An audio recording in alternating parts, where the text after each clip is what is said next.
If you're like a lot of folks out there working to become an instructional designer or an e-learning developer, here's a question you might be asking yourself.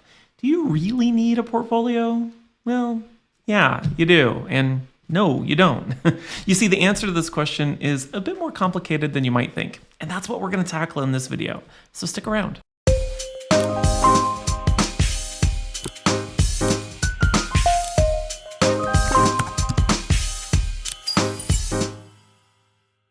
Hey there folks, Tim Slade here from the eLearning Designers Academy. If you're like a lot of folks out there working to build your skills and grow your career as an instructional designer or maybe as an e-learning developer, there is no doubt in my mind that you've seen someone out there, including me, tout the importance of having a portfolio. And you know what, in general, I agree with that, but when we talk about what it is that hiring managers and clients are looking for when hiring an instructional designer or hiring an e-learning developer, the thing that they want to know is whether or not you have the tangible skills to do what they need you to do. And, in that case, a portfolio of sorts is a great way to showcase that you have the skills that they're actually looking for. But you know what? If I'm being honest, in all of that noise that's been created over the last few years about building an instructional design portfolio or building an e-learning portfolio, I think it's resulted in a lot of confusion about what a portfolio actually is and what it is that hiring managers are actually looking for when they say they want to see your portfolio.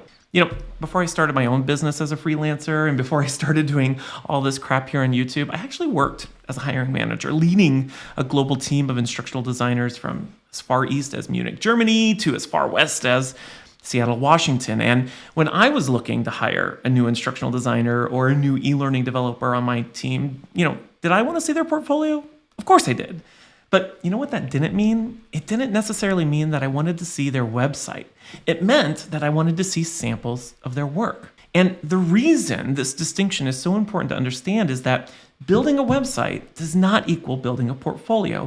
What does it all mean then? Well, here's what it means. You see, you might build a website for your portfolio. My point is, it's not about the website that makes it a portfolio. It's what you put on the website that makes it a portfolio. And, because there's so much noise nowadays about instructional design portfolios and e-learning portfolios, noise that, I fully admit that I participated in creating. The problem is that it's resulted in so many folks getting so hyper-focused on building a pretty website that they neglect to build their skills and do the work. And so they end up with this beautiful, pretty-looking website that looks like everyone else's and with nothing of substance to put on it.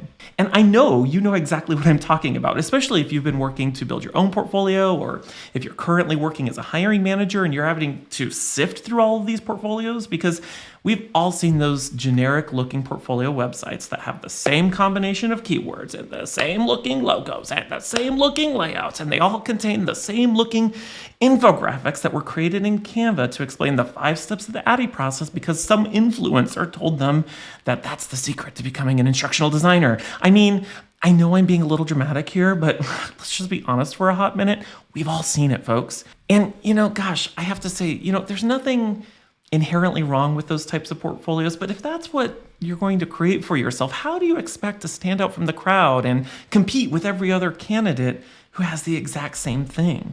Because here's the thing. If you're wanting to become an instructional designer or an e-learning developer, the vast majority of hiring managers out there in our industry do not care that you can build a pretty website or that you can use the right keywords or that you can create an infographic explaining the 5 steps of the ADDIE process. And they don't care whether your samples of work are presented on something as complex as a website or as something as simple as a PDF document with links and descriptions. Hiring managers and clients care to know that you have the skills that they're looking for.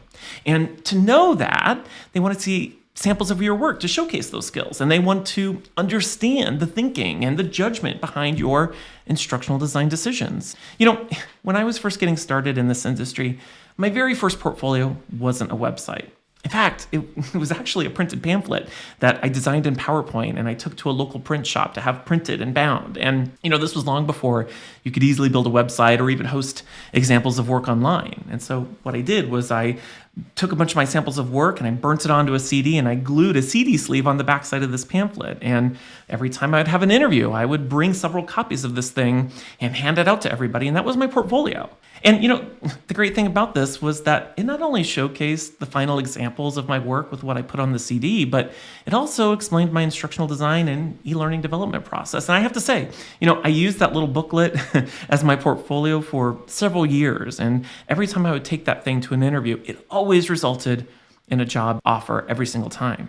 And so the whole point of this video, and what I want you to know and keep reminding yourself, is that if you're finding yourself and your head spinning and all that noise about portfolios, I challenge you to shift your mindset away from a portfolio equaling a website to a portfolio equaling samples of work. And the funny thing about portfolios and this whole conversation about portfolios that's been going on for the last few years is that the vast majority of people who are already working in this industry as real instructional designers and as real e-learning developers and as real all-around learning professionals don't even have portfolio websites themselves. And trust me, they're doing just fine.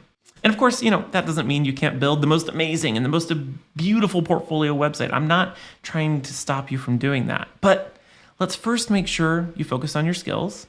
Let's then work to create some sample projects to showcase those skills.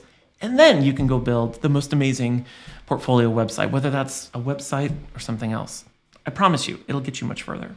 All right. So I want to know what you think. Do you agree? Do you disagree? Do you have a completely different take on this topic? Share your thoughts by commenting below. And as always, I want to thank you so much for watching. If you'd like to learn more about growing your instructional design or your e-learning career by focusing on skills first, make sure to click that like, subscribe, and that bell button to get alerted the next time I publish a video just like this one. And of course, make sure to join me inside the e-learning designers community with the link down in the comments to connect and learn with like-minded individuals who are also working to build and grow their instructional design and e-learning development skills and careers. Otherwise, my name is Tim Slade, and until next time, I'll see you around.